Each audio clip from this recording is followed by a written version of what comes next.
Welcome to another Samso Insights, where we talk generally with people from the industry. We're here at the University Club here in Crawley on the University of Western Australia campus. And I've got Ross Louthean here with me today. Ross has been in this industry. I think if you need to know anything about the industry, here's the guy to go for. Been a major person in this industry for several decades, I would say. Met Ross several times over the years.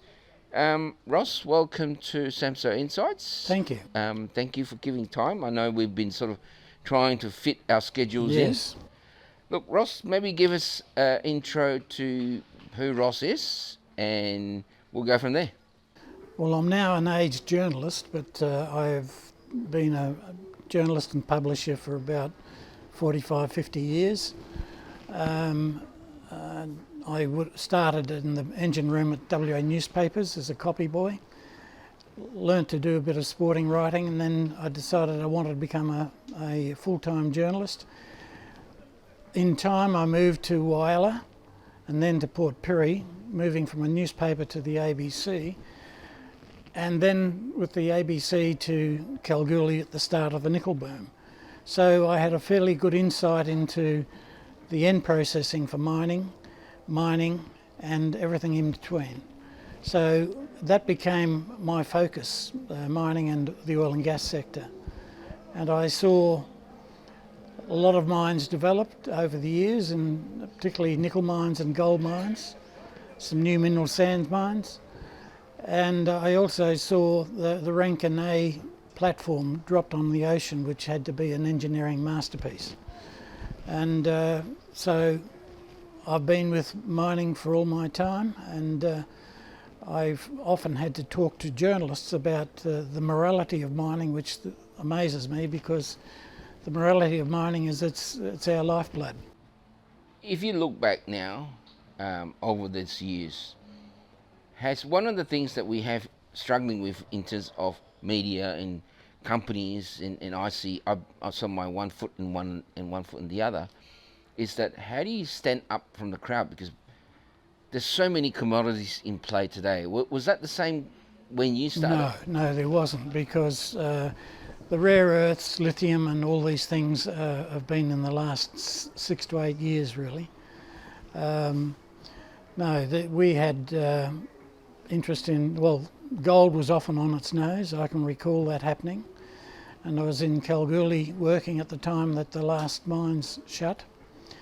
And the main asset they had there was not the gold at depth, which they weren't worried about at the time because the price wasn't right, but the water rights, which were used by companies because water was critical in Kalgoorlie as anywhere else. But we've seen, the several gold booms. The technology changed, and we saw poppet heads being pegged. It's what they called head frame prospecting, because at the time oxide gold was not being mined. It was being mined at depth, so it became pretty easy to get an old poppet head, and what's above it was good gold for open cut mining. Some of those mines were evolved within a year and a half from nothing.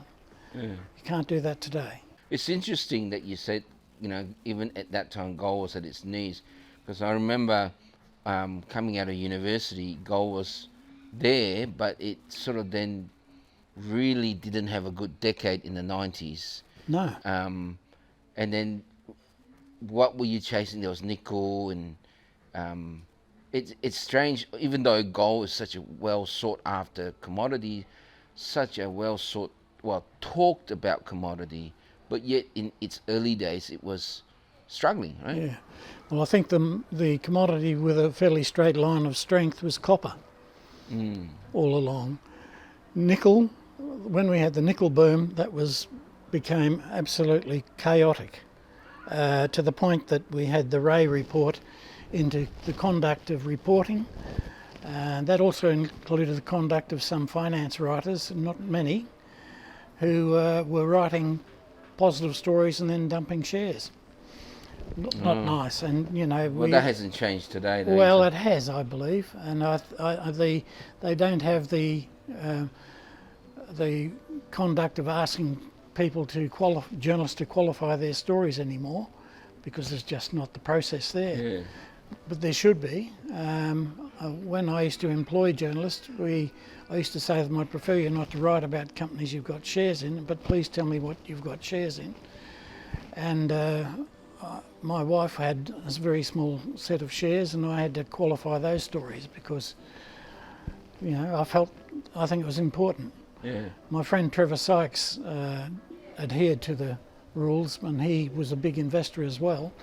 But he wrote one story once for Australian Business where he wrote about Rabbit Photography, which was a listed company at the time, and he wrote the story that showed how the company was starting to fall apart because technology was changing, conventional film was going out the door, and he said in his story that he was still an investor in this company and wished he wasn't.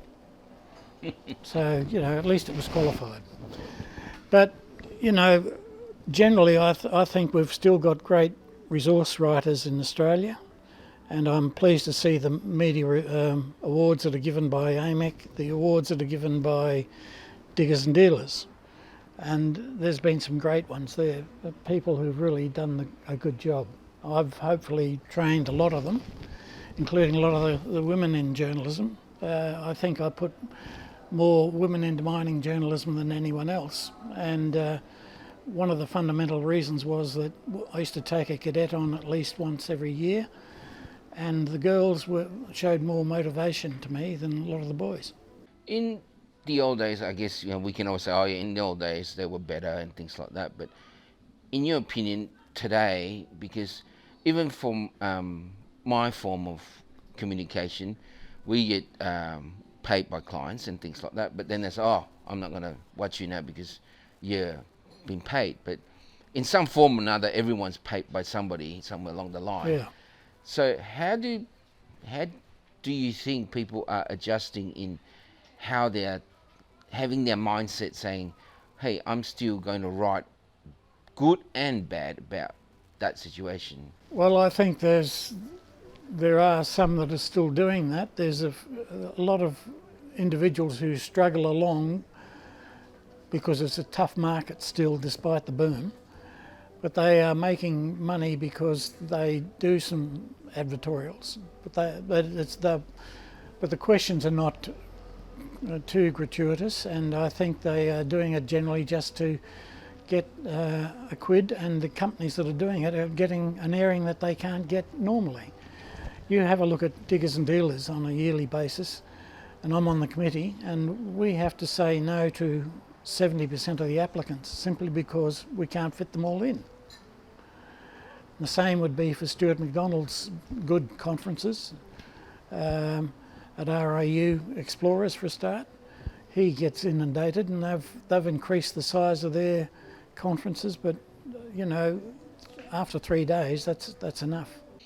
In your judgment call today, it's much easier to look back than to sort of be in the midst and thinking of your decision at that time. How many of those stories do you look back now, geez, I shouldn't have said something, or geez, turns out to be a lemon when I thought it was not?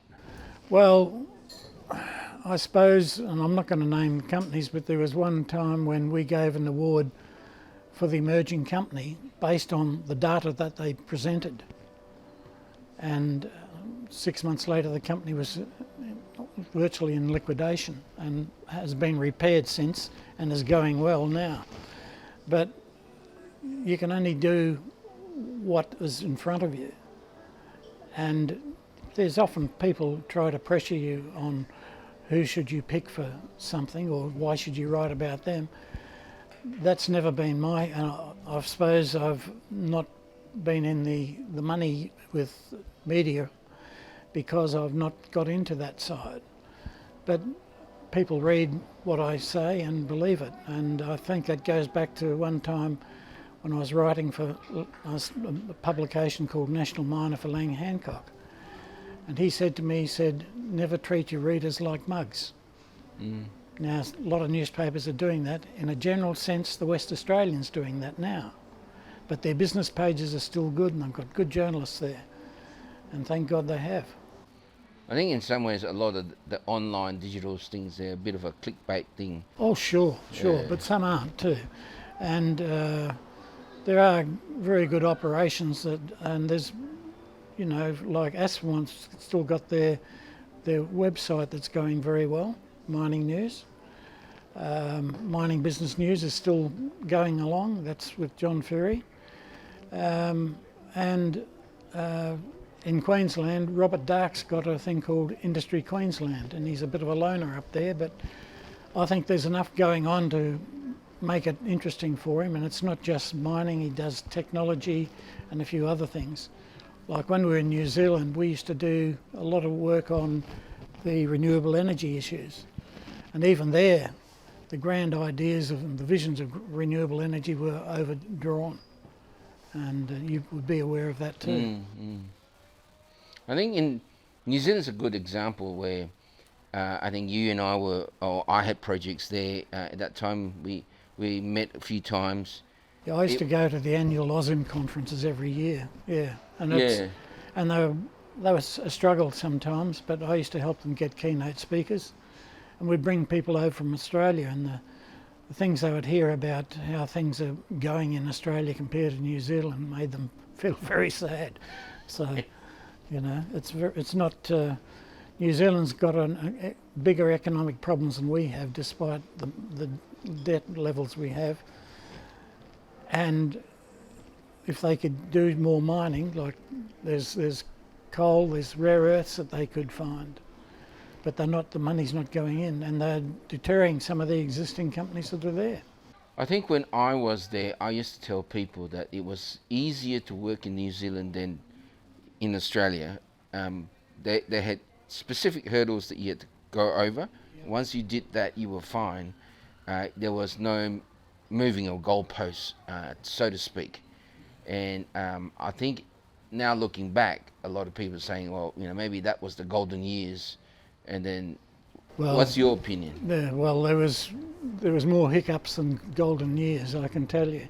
I can recall a company that I think it was Silver City or one of that had picked up some areas down near Rotorua. Oh, yes. Was doing some great work on epithermal gold. Then all of us, after 2 years of expensive work, the government said, oh, the Maori here don't want you. It was an academic group that protested about them. Why are they here ruining our sacred sites? There was a massive unemployment in the region. This could have been a great new epithermal gold mine like they have at Waihi. And I cut up rough with them, and the department said, oh, well, we had to do this. Well, they made them pay enormous fees to be there, and it was a deterrent, a big deterrent. Yeah, I think that's always a jurisdiction issue every time you go somewhere. In New Zealand, I agree, and now looking back, I think it's probably a tough place to go. Is that a fair comment? Yes, today? yeah, I would say so, and I hope it changes, because I've got a lot of friends still working over there. But I think that looking at now and what we're going to get in the next couple of years, we've got horrible inflation, we've got everyone demanding wage increases, and the public servants are getting them fairly easily. But we have a problem where the cost of developing new mines. Now, it's easy to discover something. The hard part's going to be how you're going to be able to get it developed. It's going to have grade, or it's going to have volume. And the problem I see ahead is I would see there's going to be a lot of mergers of companies simply to get together to be able to build a plant that they can afford, because the cost is going up as much as 40% on materials, all your infrastructure, your technology, and your technicians. Interesting comment, because I've obviously through my coffee Samso, I talk to a lot of people, and I do get the feeling that there is now I wouldn't use the word consensus, but there's a bit of uh, talk about how they're going to share a processing hub and people coming in more now than say before. Absolutely. And we've got some great mines in Australia, particularly in Western Australia and perhaps in Queensland and parts of New South Wales. And South Australia has got a government that will support big projects. What has puzzled me is all BHP itself and others, why aren't we hearing about some of the new targets they've got near Olympic Dam? There's almost silence on it, yet over the years they've been brought up and the targets have been fabulous. I think there's you and I were talking sort of off camera about sort of what we got in my new IPO and the whole South Australian story, but there's actually so much potential in South Australia that we haven't actually looked at, right? Well, it's been a credit to the governments. They're both political persuasions because they've created the incentive schemes that has woken up other states on how to get new discoveries in what was grassroots targets. In Carrapateena, when you got a drill hole that's more than 1 kilometre long, going economic copper and minor gold, that's really something. I think those. I mean, I actually interviewed the guy who wrote the Olympic Dam story, right? Yeah. And I loved that whole journey. I read the book twice, and that kind of mentality from a company perspective is probably only maybe in BHP and Rio Tintos of this world. I think in the smaller ones. Well, BHP is trying to get hold of Oz Minerals. Why? Because they can see 8 to 10 years ahead that Oz is going to have some of the mines of the future. So I don't like these big takeovers. I'd rather see more emerging companies. They're basically taking up the last copper producer on the ASX, I would say, of that scale at least. You know, I don't think anyone comes close to that. I mean, there are the Cypriums and all this, but they're not at the scale that Oz would be. No. And the potential, and all the West Musgrave, they got all that, and Carrapateena and things, Prominent Hill. These are those big names, right? Well, the big hand of Roy Woodall had to be one of the great acknowledgements, not just because he was involved with discoveries, but he had people like the Musgrave. You mentioned the Musgrave Range. A lot of those discoveries out there were originally by Western Mining. Western Mining, yeah. The problem they had was a board that was interested in being a banker rather than running a mining company. Yeah, well, over the years, I mean, you've seen many. Do you think the ability for guys to find the discoveries are harder than, say, back then, or similar but different? No, they're absolutely harder because a lot of the exposed areas are gone and all have been discovered. But the technology is 5 times greater than it was then. You know, the ability to look at depth is far better today. The drilling techniques are better today. So, the hope is good that we're going to find more deep-seated deposits. I've always said when you look at something like the Norseman Walloona Belt, I think it's 1,200 or 1,600 kilometres, I forget the number. But if that whole thing's mineralised, I mean, what is already in there is just a drop in the ocean to some degree, yeah? Well, I suppose one of the modern people who's been important there has been Mark Creasy, because he understands the need for research, and I know Mark's read everything that I've written and a lot of my friends have written, and he keeps it. And he, for instance, the Galileo exercise, that was the old Jimbalana dike minerals, Jimbalana minerals of the nickel boom that died because everything was dying at one stage there, and they've enhanced it tenfold. Yeah. So they've actually got a great target for platinum group metals. Which brings me to this fact. You know, I've always been saying, flavour of the month does not necessarily mean that's what's going to be at the end when the game finishes, because everyone's jumping on flavour of the month products or commodities at the moment. But the long-term thematics is gold, in my opinion, gold, copper, nickel, the base stuff that you need, right? Yeah, well, I think lithium is becoming one that was fanciful for a while, but it's just so important, and it's been proven by the uptake of mines in Australia by car makers and manufacturers and others. Yeah. So, yeah. I mean, the lithium rare earth story is, if the thematics continue, will be very important, right? Long term too. Yeah. I'm not saying they're not important, but people forget that you still need the other stuff, right? You can't have just two.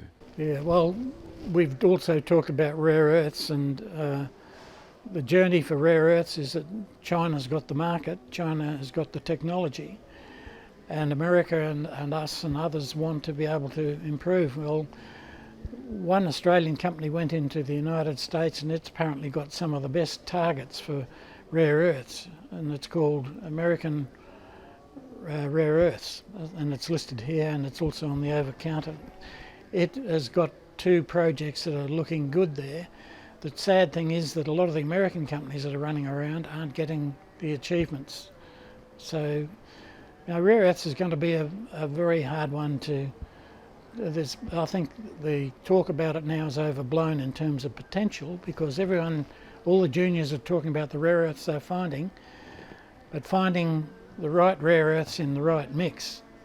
I want to say metallurgy is going to be a big issue for some of them, and that's been proven more than once. And then you get politics, like Linus had problems early when he went to Malaysia. Yeah. It's taken Linus 20 years to get where it is now, and look at it now, it's fabulous. I think, like everything, I think it's not just restricted to rare earths. When you're the new kid on the block, there's only really 2 things that make you work. It's either you got a lot of it and they're good, or you got some sort of a subsidiary mineral, or you're part of another system where you can earn on credits, right? Yeah. Well, I think the one that surprised me, and I was at Diggers this year, and I was told I had to help them because I do a bit of work with Diggers, and the last presentation at the conference was on Hastings. It was the best one to me, and it was really an eye-opener for me to see just what they've done with that Yanjibaba project, Presidium and it's neodymium. So, and I'm good on those names. And as a result, of course, I think that publicity alerted Twiggy Forrest to be a big investor in that.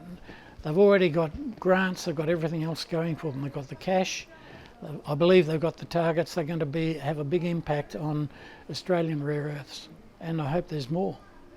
I remember Hastings telling that story almost 10 years ago, and everyone's just, nah, that's not going to happen. Well, it takes a while to be able to get there, doesn't it?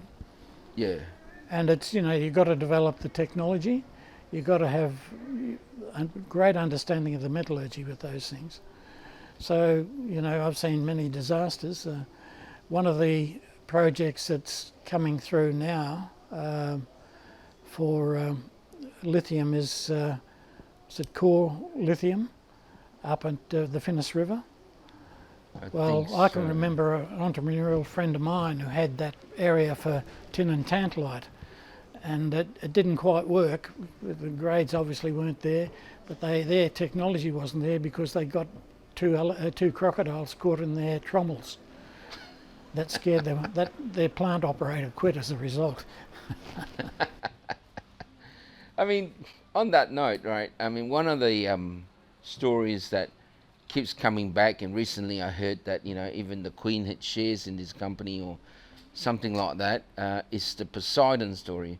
You lived through that time. Yeah, Can you give us some stories to... Well, I was on the Daily News when Mount Windara was found, and Ken Shirley was the discoverer, and Norm Shearer was the head of Poseidon, the company.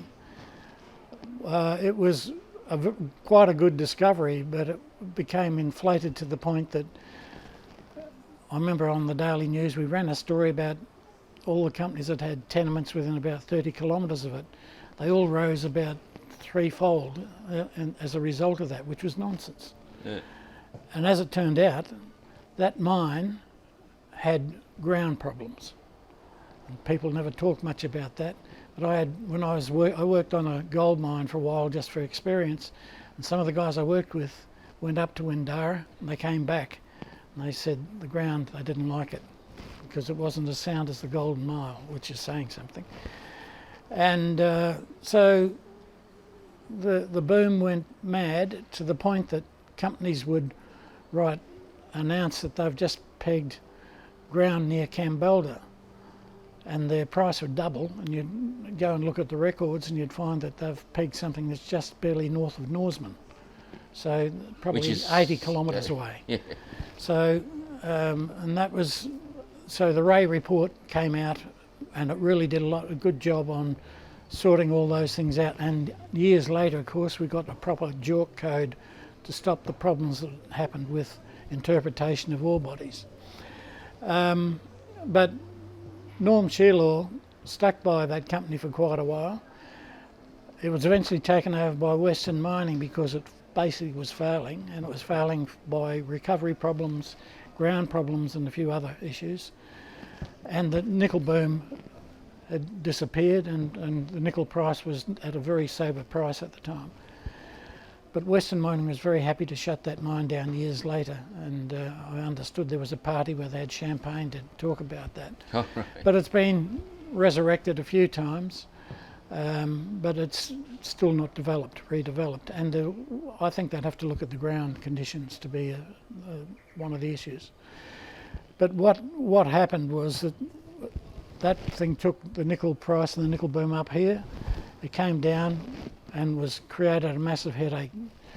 You may recall around that time when it crashed, you'd find exploration geologists driving taxis. It was a very sobering time.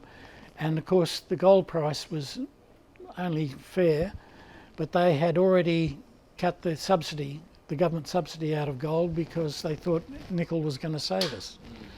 So it was a very tough time for everybody, and I was glad when Homestake turned up in Kalgoorlie and supported Western Mining in keeping things going and starting the Cassidy shaft. Yeah, as that was the new life for gold. What a lot of people may not appreciate is that gold is, four figures today. When I was in the mid-90s, it was three figures. I think if you go back in a couple of decades, it was pretty close to two figures. Well, when it was under subsidy, it was about $33. Yeah. So how does that work in the mine going, like, people are saying, all-in sustaining cost is, $1,400 or 11. When I remember clearly gold was 425 in mid-90s. Well, all-in sustaining cost is the truth serum that happens at all mines. Yeah. And I think Robert de Crepney was one of the great leaders there, because I can remember when he took over part of the Golden Mile after Bond, and Bondy's grand theory was tons through the mill, and at that stage Robert was telling conferences that nothing of the sort, it's your cash costs, full stop, and he was right. I think the guy selling noodles in the store in Malaysia would tell you the same thing. Yes, too. Yes. If you look back now, I was in Kalgoorlie in the midst of the 90s, and it had a different life. But now when you look back over the decades, how do you see a place like Kalgoorlie and all the mining towns? Are they going one direction, or you think there's a return? Well, it's probably varies from area to area. It depends whether the known reserves have been worked out. The super pit's still got strength, and they're talking of going deeper, because I can remember when I was on the Shaffers mine that went to a depth with an internal shaft of 4,400 feet. And I think the super pit's now around, I suppose about 2,000 metres or something like that. So, again, the issue I still think is cash costs. The gold price has got to be related to, and where's the Aussie dollar going? It's starting to go down at the moment. The US dollar, which everyone is predicting to go through the floor, is holding reasonably well. The UK pound is terrible. It depends on the currencies too, and national and international debt. As a journalist, and you've done publishing before, and how do you see the messaging today as opposed to when you first started? Is the messaging on the news? How do you get companies to, or how do companies stand out from the crowd? Well, it's very difficult for many of them to do that because major newspapers now have virtually a focus on BHP, Rio, Fortescue, or any company that's in strife. And the rest really don't get a mention, yet despite the fact they're getting good discoveries. We hear quite often someone getting a good drill hit and their share price doesn't move. And you get others that talk about themselves fancifully and they move up a bit. Why? I don't know. But we've got a lot of companies on the boards now, and that's a crowded market. And some of them are doing great work, but they're not, as has been shown in other booms, like the nickel boom, nearly all of those companies disappeared. Well, I don't think it'll happen this time. I think there's more strength and there's new targets. It's not just one commodity. But I think the real issue is a lot of them not getting acknowledged. Is that because they're not telling their story, or is that? Oh, they're telling their story, but no one's picking it up in media terms. And some of those that are in paid editorial areas where the stories may be good or may be embellished. And so, 2 points of view. To the investor, it's a crowded space, lots of stories out there. You've got flavour of the month flying and not flavour of the month flying. You know, in your version, how would, if you had an investor right in front of you and he goes, how should I react, Ross? What's your words of wisdom to them? Well, as someone who doesn't invest in shares, my view is I would follow companies that I see getting strong results, and just watch the hyperbole that's involved with everything, including the brokers. Yeah. Okay. There's some very good researchers on the broking firms, but there's also bull dust artists. Yeah. Okay. And I guess from a company point of view, I mean, what's the one thing that they should be doing today, if you're a gold miner or a gold company, because your story is getting so masked by everything else? How do you say to them to get yourself up in front of the podium? Well, if they've got grade and emerging tonnes, then they've got a good story. Say that about copper, nickel, and so many other things. Like, you know, nickel is running quite well still, and that's what's doing that is, of course, the battery market. And we're hearing other minerals coming into that, like vanadium. Yeah. Well, there's a huge amount of vanadium in Australia, in Africa, and a few other places. So, I don't know. It's going to be the tail wagging the dog in some respects until some of these companies say what metals they want for what reasons. We don't know. Last words from the man, Ross, over the years. What would you be the parting gift to the guys out there? Well, I think the legacy I would like to see is some of the publications that I started still going well. Pay Dirt and its conferences doing well. Mining Monthly still alive in Aspenmont, but it was an advertorial thing, and it's suffering because Pay Dirt covers news. They cover a whole series of things, which I'm not being too unkind there, I hope. And I think there's still a lot of great mining journalists out there that I've helped or I've dealt with, and some might even give me some work in the near future. Yeah. But yeah, I'm happy with the industry, I'm happy with the people, and I just want to see everyone get over the government, the debt problems, and I'm worried that governments will start taxing more in a couple of years because they're not managing their own affairs. Yeah, there's a good video on YouTube when Kerry Packer was telling the politicians what he thought of them.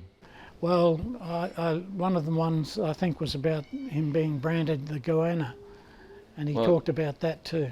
But yeah, and there's one mainly I think there was a Senate inquiry. Yes, yeah. That's right. It's well worth it. I've seen it a couple of times. Yeah, it's a classic. And I've met him a few times too. He's an interesting. He was a remarkable man. Oh, that's another time for that story, Ross. Yes. But look, again, thank you. I mean, as I said, we've been trying to get together for a while. Yep. I think your words, your wisdom over the years is good clarity, and history does repeat itself, good and bad. So, and that's why I keep telling people, just to stick with management, stick with the story, and do your research, and don't fall for fear of missing out. I think that's the key I'm hearing. Yes, I only hope the major media wakes up more to what the new discoveries are doing, and I think that's an issue. Before we conclude, I just want to show you guys a book that Ross and Carl Knox Robinson has written. It's called Australia's Nickel Adventure. I've got one to give away to you guys, and we'll figure a way how we can do that. However, you guys can go on to their website, Australia's Nickel Adventure. I'll have that sort of on the links, and you guys can buy direct from there. So we'll figure a way how we can give this one away to you guys. Okay, right. Ross, thank you, and till another time. Thank you.